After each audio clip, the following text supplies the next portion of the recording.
धन्यवाद सभापति महोदय। ये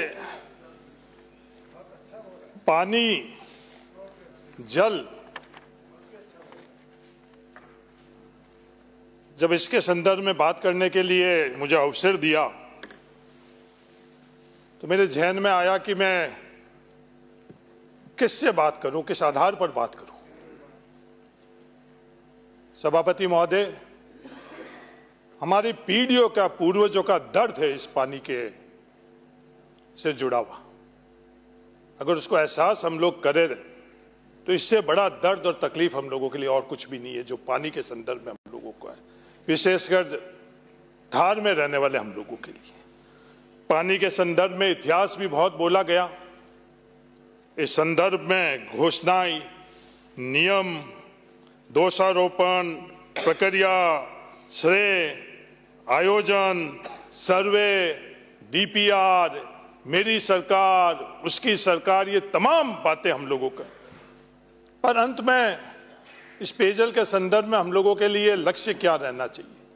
लक्ष्य ये कि जिसको आवश्यकता है हर घर के अंदर पानी पहुंच रहा है या नहीं पहुंच रहा है, शुद्ध पानी पहुंच रहा है या नहीं पहुंच रहा है, हम सबको अच्छी तरह से पता है। ईमानदार से हम लोग अगर विश्लेषण करें तो हर किसी को पता है, जो राजस्थान को जानता है उसको अच्छी तरह से पता है, सरकार में बैठे हुए लोगों को पता है, हमें पता है, इंजीनियर टेक्नोक्रेट्स को पता है, ब्यूरोक्रेट्स को पता है। पर इस जल के संदर्भ में हम लोगों का, मेरा मानना है कि हम लोगों का दृष्टिकोण अलग रहना चाहिए, क्योंकि इस समस्या का समाधान हम लोगों के लिए प्राथमिकता से, पीढ़ियों से। हाँ, श्रेय जिसको चाहो आप दो। गंग नहर का श्रेय देने के लिए कह रहे हो, जिसको चाहो। हर किसी ने गंग नहर के संदर्भ में कुछ ना कुछ योगदान किया है। आपकी नजर के अंदर गंग नहर का, वहां के उस समय में जो इस व्यवस्था के अंदर अज्ञावान लोग थे उनको श्रेय देना चाहे, आप लोगों ने दिया तो दो। मुझे व्यक्तिगत तौर पर इससे कोई भी आपत्ति नहीं है, पर वो संसाधन आई कहां से? मेरे मित्र विधायक ने वो बात करी, पर 90% वो किसानों की खून पसीने की कमाई का हिस्सा, जो भी उस समय की व्यवस्था थी उसमें देकर, और उस 90% के अंग से वो गंग नहर बनी। लाखों मजदूर, हम लोगों के पूर्वज मजदूरी के माध्यम से वो गंग नहर बनाई। अब जिसको श्रेय देना चाहो जाओ, पर एक शब्द तो अपने पूर्वजों के बारे में अगर बोलते तो शायद मुझे और हमारे पूर्वजों को अच्छा लगता। ये बात सुनते सुनते मुझे एक जॉर्ज ऑरवेल ने किताब लिखी थी 1984। क्या हम लोग पूरी की पूरी व्यवस्था उस दिशा में नहीं लेकर जा रहे हैं? जिसको इच्छा हो, क्योंकि अगर बात पूरी करेंगे, तार्किक करेंगे तो और अंत में इनके पास कुछ नहीं रहेगा। ये जाति और धर्म से उसको जोड़ेंगे, जिसको मैं कम से कम जल के संदर्भ में वो कोई इनको मौका, अवसर नहीं देना चाहता, वरना मैं उस संदर्भ में भी पूरी की पूरी बात करता। हमारे पूर्वज और तमाम इस धार के अंदर रहने वाले लोग सिर्फ इस जल के लिए, पानी के कारण अपना घर, अपना परिवार, अपना क्षेत्र छोड़ा। बाड़मेर जिसका मैं निवासी हूं, कोई भी परिवार बाड़मेर का मूल निवासी नहीं। सब हम लोग बाहर से आए हुए, हर जाति धर्म का लोग बाहर से आए हुए। सिर्फ पीने के पानी, न्यूनतम पीने का पानी जिसे हम जिंदा रह सके, उसकी खोज में हम लोग संघर्ष करते करते करते आज जहां हैं वहां बैठे। आज मैं बड़ा गर्व से कहता हूं, भाई तू, मेरा गांव भाई तू है, मेरा विधानसभा क्षेत्र भाई तू है। पर भाई तू हम लोग पहुंचे कैसे, वो सफर आज हम लोग याद नहीं कर रहे हैं। और मेरे भाई तू का नहीं, हर कोई जो थार में रह रहा उनकी यही कहानी।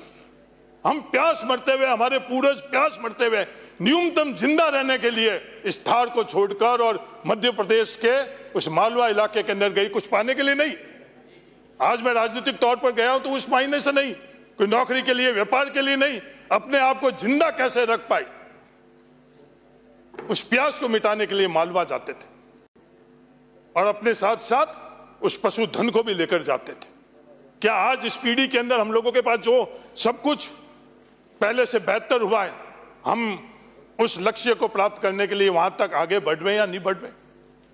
सबसे पहला सवाल यह आता है कि जो एग्जिस्टिंग हम लोगों के पास जो ढांचा है, उस ढांचा को हम लोग कैसे जो एग्जिस्टिंग स्कीम है पेयजल के संदर्भ में, उसके लिए हम लोग क्या कर रहे हैं। हजारों करोड़ रुपए उन स्कीमों के संदर्भ में हम लोगों ने खर्च किए। सरकार, आपकी सरकार, मेरी सरकार, उसकी सरकार, इस देश के अंदर किसी की सरकार को किसी को अधिकार नहीं दे रखा है। संविधान के अंदर मतदाताओं को विधायक को लोकसभा का सदस्य बनाने का अधिकार दे रखा है, और जो विधायक बहुमत है उनको सरकार के अंदर, जो भी सरकार है वो कैबिनेट है। 5 साल तक जो यहां बैठे हुए थे वो नारे अलग लगा रहे थे। आज 5 साल में आप लोगों की मजबूरी है, मैं आपकी मजबूरी जानता हूं, मैं भी आपके जमात का हूं, कि आपको राजस्थान में कोई लाल नहीं दिखेगा, एक ही लाल दिखेगा। हम लोगों को राजस्थान में कोई गांधी नहीं दिखता था, तो ये मजबूरी भी है, इसलिए सरकार के संदर्भ में बात करते रहते हो। पर ये सरकार, ये जो अपन लोग जहां बैठे हैं, अपन लोगों की क्या जिम्मेवारी है कि उस अंतिम पंक्ति में बैठे वाले व्यक्ति को हम लोग पेयजल पहुंचा रहे हैं या नहीं पहुंचा रहे हैं। सभापति महोदय, उसका उत्तर है नहीं। ईमानदार से कर ले। आज इस प्रदेश के अंदर सबसे बड़ा पद किसका है? हमारे यहां इस प्रदेश में, राजस्थान में सबसे बड़ा पद राज्यपाल महोदय का है। हम लोग महामहिम लगाते, महामहिम राज्यपाल महोदय। महामहिम राज्यपाल महोदय को भी आप अर्ध सत्य, अधूरी जानकारी देकर उनके मुख से, कि उसके पद से बड़ा आज इस व्यवस्था में कोई पद नहीं है। राज्यपाल के अभिभाषण के वक्त में उनसे आपने एक उदाहरण दिया, आपने उदाहरण दिया कि राज्यपाल जी अपनी विजिट में गई, वो तामलोर गई, बाड़मेर जिले में। उस तामलोर के अंदर जिस व्यक्ति गोविंद सिंह पुत्र जब्बर सिंह जी के ढाणी में गई, वहां पीने के पानी का नल के माध्यम से पानी आ रहा था। सभापति महोदय, जब हम लोग ये बात कर रहे थे इस सदन के अंदर, उस पड़ोस के अंदर रहने वाला, बिल्कुल जिनके पड़ोस के अंदर ढाणियां हैं, रेशमाराम मेघवाल और हड़काराम मेघवाल, उसकी दर्द तकलीफ का एहसास हम लोग नहीं कर रहे हैं। उनके जहन के अंदर, मन में ये बात है कि बिल्कुल पड़ोस की ढाणी है उनकी, बिल्कुल पड़ोस की ढाणी। उसमें भी आज तक, अभी मैं खड़ा हूं, जब तक उनके वहां पीने का पानी नहीं है। और तो और छोड़ो, जो ग्राम पंचायत तामलोर है, उस ग्राम पंचायत तामलोर के अंदर भी, सभापति महोदय, उस तामलोर के अंदर भी देवलगढ़ और हीरपुरा के अंदर आज तक पानी नहीं हुआ, उस राजस्व गांव के अंदर भी। सिर्फ हम लोग सिर्फ बोलने के लिए, दिखाने के लिए ये सब चीजें करें, या हम लोग, हाँ सब गलत हम ही हैं, या आपको कोई भी इसके जल के संदर्भ में बरसात नहीं हो रहा उसका भी दोष आप देते हो, वो भी लेने के लिए तैयार। हर योजना के संदर्भ में जो कमी है, गलती है, वो सब हम लोग लेने के लिए तैयार है। पूरा दोष ही हम लोगों को बना दो, पर जिसको कम से कम न्यूनतम पीने का पानी, उनको तो पानी के पीने, उसका दर्द तो समझ लो। पीने का पानी छोड़ो, उसकी हंसी खिल्ली तो हम लोग नहीं उड़ाई। उस दर्द के समझकर अगर आप अपना मन मनसा, मैं मानता हूं सभापति महोदय, मैं जिम्मेवारी से बोल रहा हूं, इंटेंशन के तौर के ऊपर, मैं इन दोनों मंत्री के इंटेंशन के ऊपर मेरे जहन के अंदर बिल्कुल कोई भी सवाल नहीं है। चाहे पीएचडी मिनिस्टर हो, चाहे इरिगेशन मिनिस्टर, जितना मैं थोड़ा इनको जानता हूं, सेक्रेटरी के तौर पर भी मैं इन दोनों सेक्रेटरीज को जानता हूं, मेरे मन के अंदर बिल्कुल भी 0% संशय है कि इन दोनों, बाकी की बात नहीं कर रहा हूं मैं, बाकी किसी की बात नहीं कर रहा हूं, किसी की गारंटी नहीं ले रहा हूं कि उनके इंटेंशन सही है या गलत है, पर इन 4 व्यक्तियों के संदर्भ में जो प्रशासनिक तौर के ऊपर और सरकार के तौर पर इन विभाग को नेतृत्व कर रहे हैं, इनके इंटेंशन में कहीं भी कमी नहीं। पर क्या सामूहिक तौर पर हमारी जिम्मेवारी नहीं बनती कि हम लोग वो जो एग्जिस्टिंग स्कीम्स है, चाहे वो हैंडपंप है, ट्यूबवेल है, अंडरग्राउंड वाटर से बनी हुई है, सरफेस वाटर से जो स्कीम बनी हुई है, सबसे पहले उनकी स्थिति क्या है, क्या वो सब ठीक चल रही है?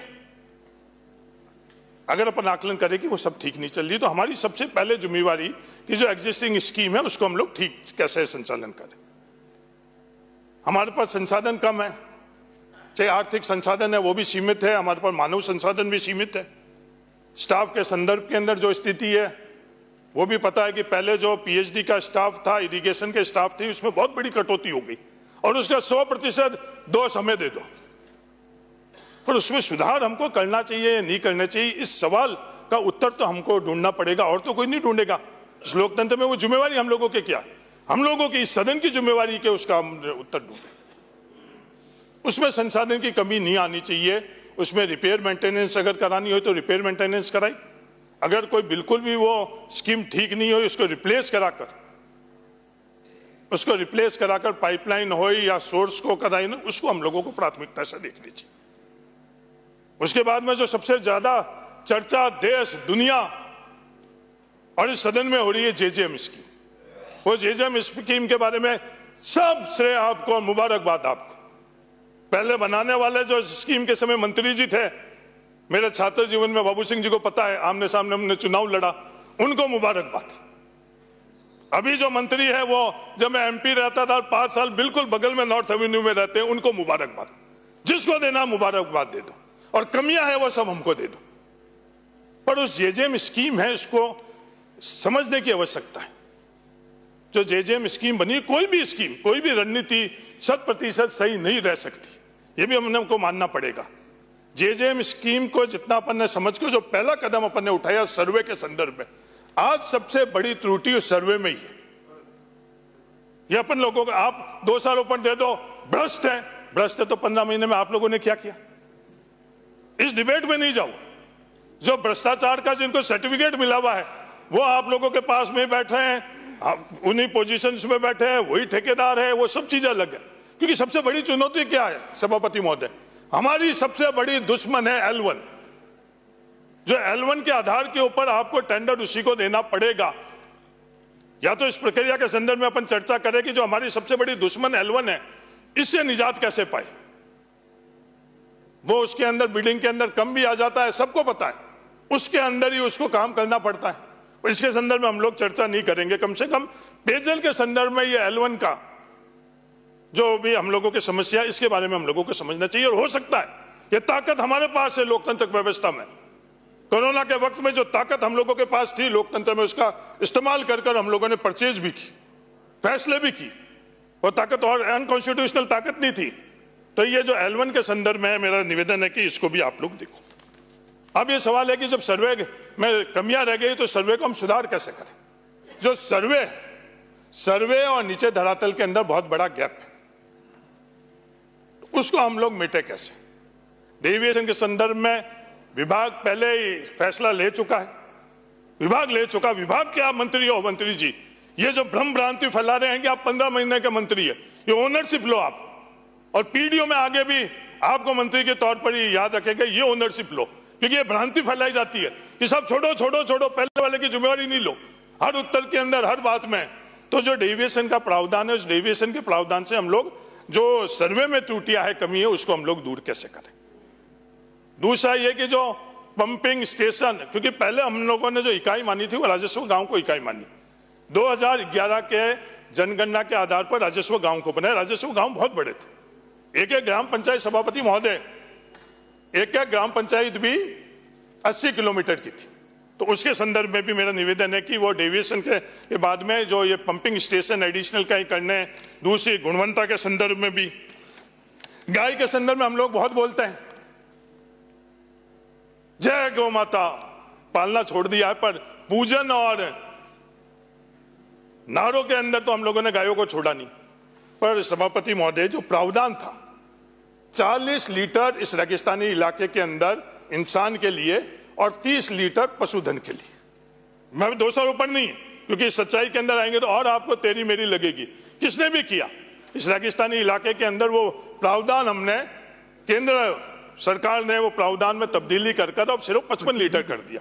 तो 55 लीटर अपन इंसानों को तो मिल रहा है, उसके अंदर जो जिस गाय को अपन पूछते हैं उसका हक और अधिकार नहीं मिल रहा। तो इसके बारे में भी मंत्री जी, मेरा निवेदन है कि आप केंद्र सरकार के अंदर विशेषकर जो रेगिस्तान इलाके में पशुधन से ज्यादा संख्या हमारे पशु में, इंसान से ज्यादा पशुधन की है, उसके संदर्भ में एक सिद्धांतिक वहां से प्रावधानों में परिवर्तन नहीं करोगे जब तक इसके बढ़ेगी नहीं। पीने के पानी के संदर्भ के अलावा जो आज की स्थिति है, जो मोहनगढ़ जो इंदिरा गांधी नहर के माध्यम से पानी आ रहा है, वहां पंपिंग स्टेशन नहीं चल रहे हैं। मैंने कई दफे बोला, वहां पंपिंग स्टेशन 10 है, ऊर्जा के कारण, बिजली के कारण वो पंपिंग स्टेशन 1 और 2 चल रहे।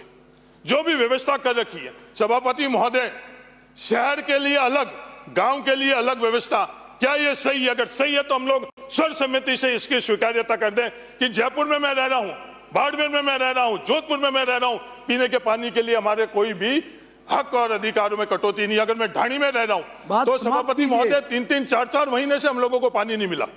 3-3, 4 मैं बड़ी जिम्मेवारी से कह रहा हूं। अभी जो एमएलए महोदय कह रहे थे आईजीएनपी से, एमएलए साहब जैसलमेर एमएलए साहब, आप फैसला कर लो कि 5 साल के अंदर जो पानी का प्रबंधन की व्यवस्था थी और 2 वर्षों के अंदर थी, अगर किसानों को सही मिल रहा है, सब कुछ सही है, तो बाड़मेर जैसलमेर के किसान इनसे ज्यादा विश्वास किसी के नहीं करना, महादेव जी का भी नहीं करना। समाप्त कीजिए। अगर दो बारी के अंदर इनको आईजीएनपी नहीं होगा। धन्यवाद सभापति जी। आपने मुझे भाग संख्या 41